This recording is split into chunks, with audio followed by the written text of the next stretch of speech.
Le doyen de l'école de commerce était là, le docteur Charlie Teeter.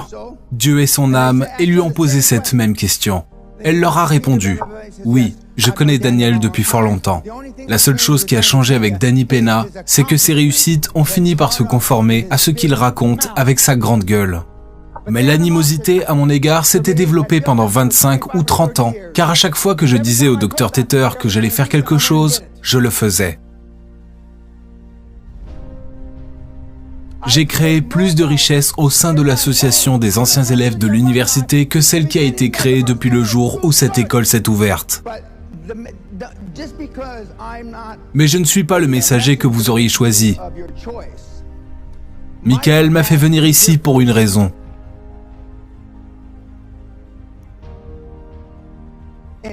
Et vous n'avez pas à m'aimer. C'est son domaine.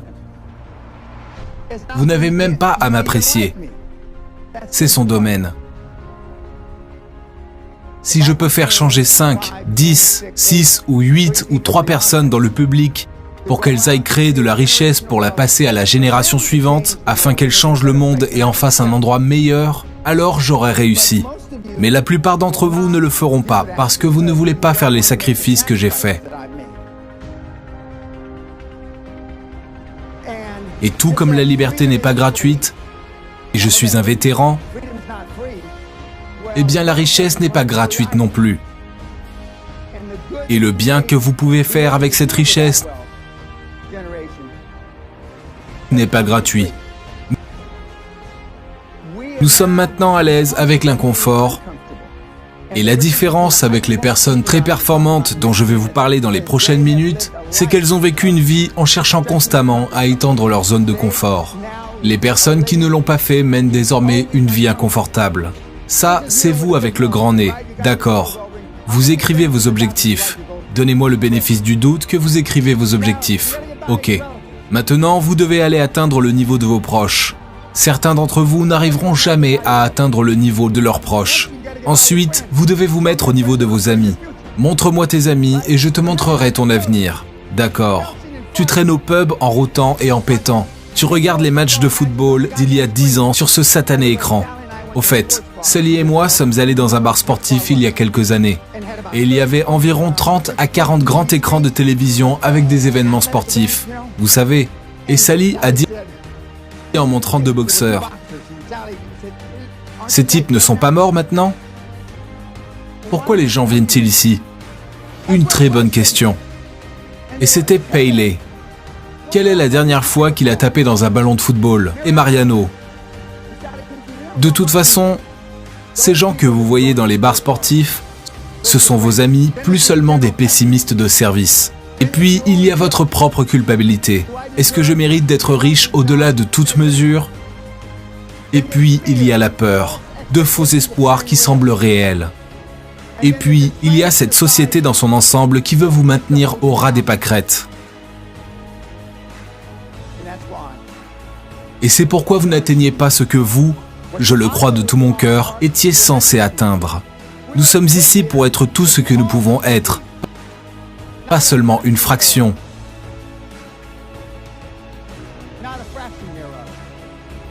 Et c'est ce qui nous empêche d'atteindre nos buts.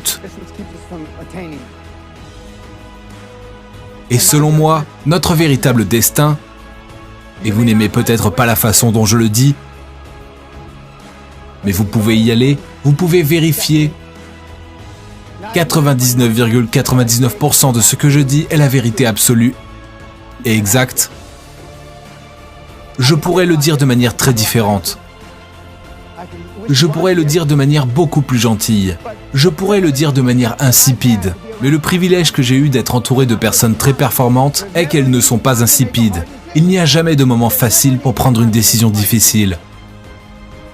Jamais. Napoléon Hill était un clochard. Mais il a écrit ce livre avec Kanergy ou sur Kanergy. Réfléchissez un peu. Pourquoi un journaliste de 19 ans passerait-il un week-end avec un vieil homme sale sur Nob Hill à San Francisco ? Quelqu'un pense à ça ? Cela ne semble-t-il pas étrange, même aux Pays-Bas ?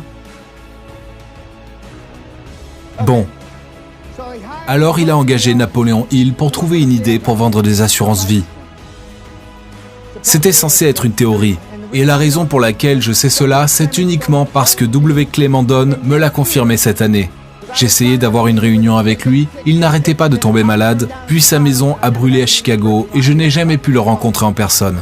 Je n'ai pu lui parler qu'au téléphone, vers 2001-2002, et il est mort à 101 ou 102 ans. Il a dit tout d'un coup, « Je ne me souviens pas vraiment, Monsieur Pena, parce que c'était il y a longtemps.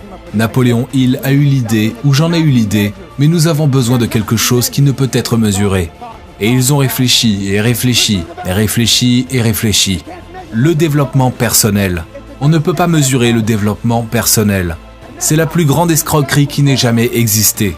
Et c'est ainsi que le développement personnel est né. Une escroquerie défiant l'imagination. Et regardez-vous. Ça, c'est une industrie qui s'est construite au cours des 40-50 dernières années grâce à cela. Alors, vous retournez dans votre livre de développement personnel. Vous écoutez votre podcast. C'est une escroquerie. Certains Néerlandais m'ont demandé « Y a-t-il un équilibre entre le travail et la vie privée ?» Jack Welch l'a dit bien mieux que moi. Il n'existe pas d'équilibre entre vie professionnelle et vie privée. Il y a des choix de vie dans le travail, vous les faites. Il y a des conséquences.